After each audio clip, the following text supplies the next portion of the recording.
Hey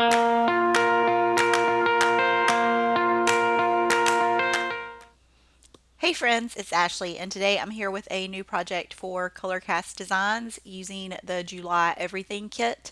The kits at Colorcast Designs include wood veneers and a mix of acrylic pieces. That is the Everything kit. They're also separate. You can get the wood veneer kit or the acrylic kit, and I will link those up in the description box below for you. But my project is kind of something new that I've been using. This is a Scrapbook notebook. And I really love this notebook because it makes your projects super fast. This is from the Creative Ginger shop. Kelly Winnell owns this shop, and I will also leave a link to this in the description box. But some of the wood veneers just kind of fit perfectly in these little boxes. And so I wanted to do my layout in the notebook. And this is the one that kind of fit perfectly, the fun in the sun. It was made to fit like right there in that little box on the right. So I'm adding some glossy accents behind that one. When the wood veneers are really thin like that, I like to use the glossy accents just because the small nozzle helps to get the glue behind those little small spaces. If it's a wider or thicker wood veneer piece, then I just usually use my tape runner for that. But you can see that I got all my photos in the spaces that I wanted. And this notebook is set up. There are mirroring pages. So I'm just doing this one side here, but if you were to see the other side, it would be a flipped image of this. And it just repeats like that throughout the book. But you can get different looks. You can see that on that bottom right hand corner, I actually added two photos to that space. So if you wanted to, you could put a huge photo on one side and then use the other side to create some smaller spaces. There are just lots of ways that you can change that up. And I'm also working with the June Explore kit from Citrus Twist Kits. Since this was an outdoors kind of themed layout, the June kit went with that. And when you're using the wood veneers, you can really use any products that you want to because they are always printed as this light brown neutral color.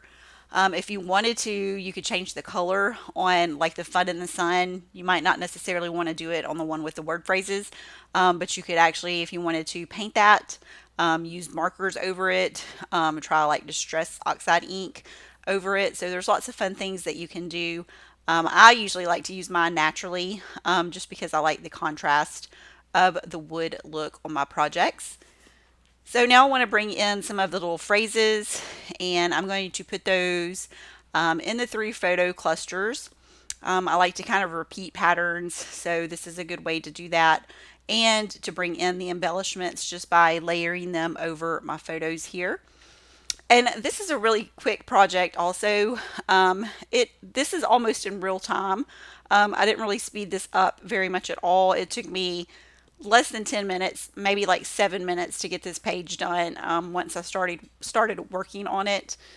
So this is a really fun style to do. And the wood veneers are perfect for this notebook because they're so thin. That's one of the things I really love about the wood veneers from Colorcast Designs.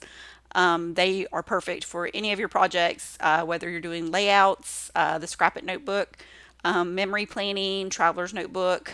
You can pretty much use them in anything. So I also wanted to bring in some stamping. This is one of my Carrie Bradford stamps. So I wanted to use it just to create a phrase there. And I am going to use that for my journaling.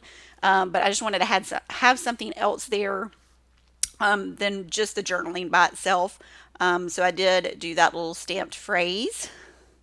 And I wanted to add one more right there in that center area under the embellishment that I put in. And I like having a mix of like the wood veneers, the ephemera pieces, the stamping. It just gives a lot of interest to your page.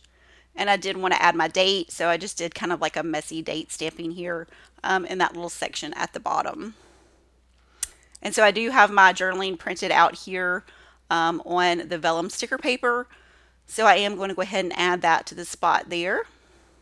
And I just kind of get it lined up and take some of the backing off just to make sure I have it straight. And then I can pull the rest of that off and get it in place there on the layout. And so that will finish up my project for today. I'll link up the products that I used in the description box below, so make sure you check those out if you're interested in anything that I used. If you enjoyed today's video, please leave a thumbs up. And if this is your first time to my channel, I would love for you to become a new subscriber. Thanks so much for watching today, and I'll see you next time.